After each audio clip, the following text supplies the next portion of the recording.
Hi guys and welcome back to my channel. Today I'm talking about the terrible twos.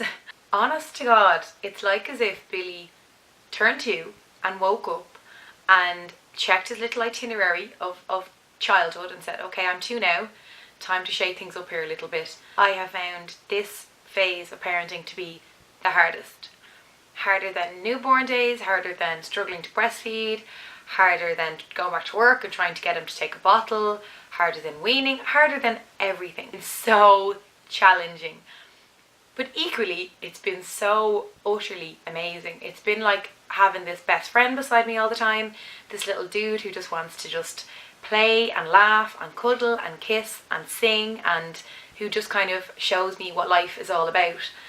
And why has it been hard? I don't know. Like, first of all, Billy has went through this phase of like pushing and hitting other kids, which is so upsetting. I was at a play group a few months ago and Billy, this little girl pushed Billy and he was devastated. I mean, he was bawling, crying. And it was the first time he'd ever been hit or pushed, or my little petal has been hit by another child. And the following week, he was that kid. He was pushing everybody. He learned a new skill. He learned a skill that it was actually quite effective in getting what you want. And he started to use that skill a lot. And it's weird because even at the playgroup or just out and about, when Billy goes up and pushes another kid, it's hard not to get upset about it, because I'm wondering, are people thinking he's learned that behaviour from me? Because I don't do that. Okay, Billy, why are you doing that? Mommy didn't teach you how to do that. He turned 2 in June. It's now the end of August.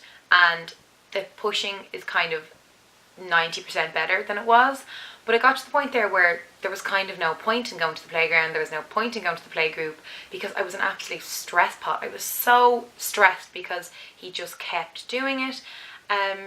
He was also repeating everything that we said, and obviously it was our own fault for saying certain things, but shut up became something he was saying all the time. So he would come up and say, shut up, mama, and he'd look for a reaction. And of course, at the beginning when that happened, everybody laughs, and you're not human if you don't laugh at that. It's funny, this little tiny human being who can't even talk being like, mama, and you're like, yeah, shut up, mama. It was just funny. But it very quickly then was not funny, because he started to say it like in restaurants, and we were in the shopping centre, or he'd go up to another kid and he'd say shut up, or bup up as he used to say it. And I realised then, okay, this needs to stop. This is like something that could just get worse, and then he's going to be going to like preschool next year, and I'm going to be the parent with the child who's cursing constantly in the class, and I just don't really want to deal with that. And my mom came up with this idea to, like, every time he said shut up, we used to shut the door, shut that door, and he says it like with such conviction that he kind of knows it's somewhat related to the thing he's not meant to say, but it's a lot better than what he was saying before. So that's been quite challenging, just kind of that behaviour. And it's just, he's just 2, and people keep saying that to me, Tracy, he's just 2, and I don't consider it bad behaviour, I don't consider it misbehaving, I just consider it hard to deal with, and I just adore everything he does, even the kind of, you know, difficult stuff to deal with. But it's just kind of challenging. It's hard to know how to deal with it when you're approaching kind of being a mommy in a gentle way. So like, I don't hit, I don't slap, I don't kind of want to shout at him, I don't want to, like, you know, it's just trying to find a way to show him that it's not okay to do something. But it's actually quite difficult to do at this stage when he doesn't quite grasp the idea of consequences. There really are no consequences in his little world. I've just been sort of talking to him about it and saying like, no, Billy, we don't do that. And my friend Fiona was showing me about how to teach him how to use gentle hands. So he comes over and like shows me his gentle hands, and then when he does something with his gentle hands, we say, oh, that's gorgeous, oh, they're lovely gentle hands. And actually that kind of did work. In terms of sleep, he's never been a good sleeper, you all know that. It did improve a lot for a while there, but when he turned 2, it just, oh my god, it just reverted back to the way it used to be. We had about 2 weeks of torture where we got no sleep, where I couldn't physically leave the room without him absolutely losing his mind, and I mean hyperventilating. He was crying that much.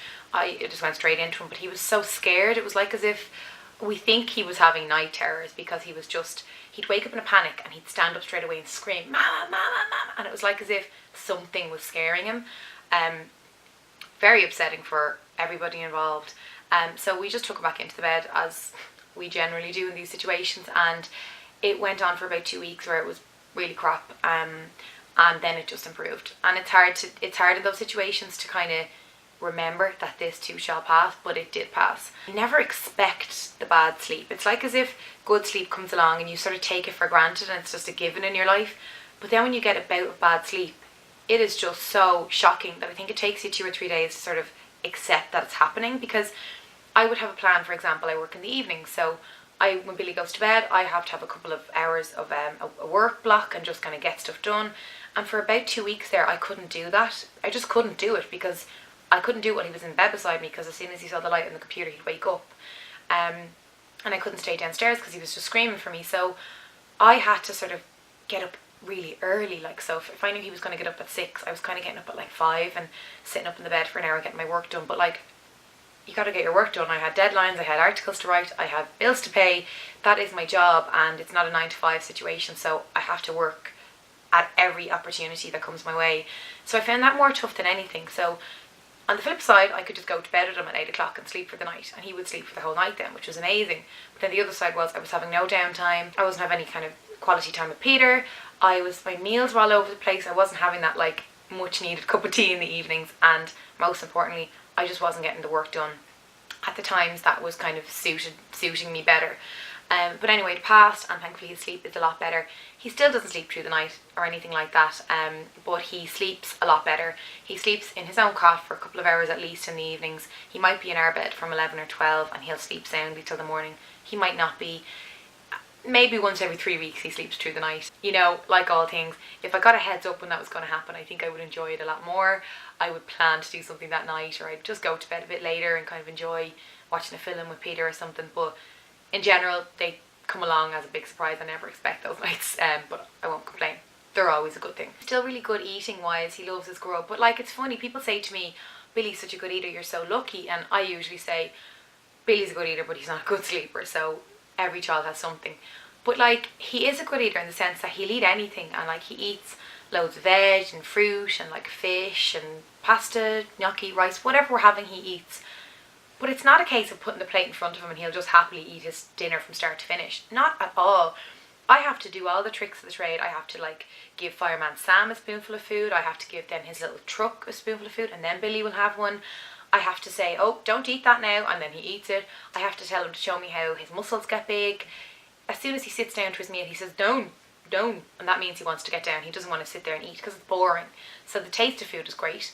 The experience of being full is great, but the actual act of eating, he's like, no, I want to paint my cars, I want to go to the garden, this is boring. I personally think eating is one of the most least boring things in my life. It's actually very exciting. But yeah, so it's not really a case of it just being a given for him that he'll just sit and eat.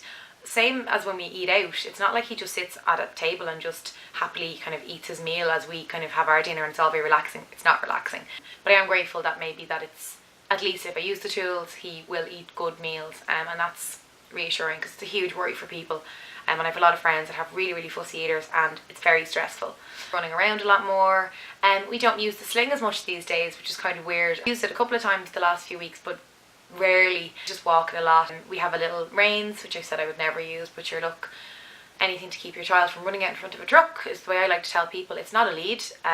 It's just a way of letting him run around and making sure that he can't run on the road, basically. We have transitioned from baby bag to little backpack, and that was a big change.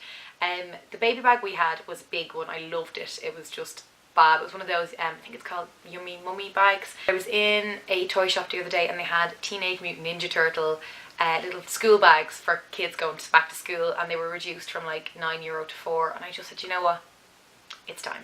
It fits everything I need. Nappies, wipes, spare change of clothes, some Calpol, some snacks, a drink, and it's perfect, and it just fits under the buggy, and it's a lot easier. So it kind of felt like the end of another era.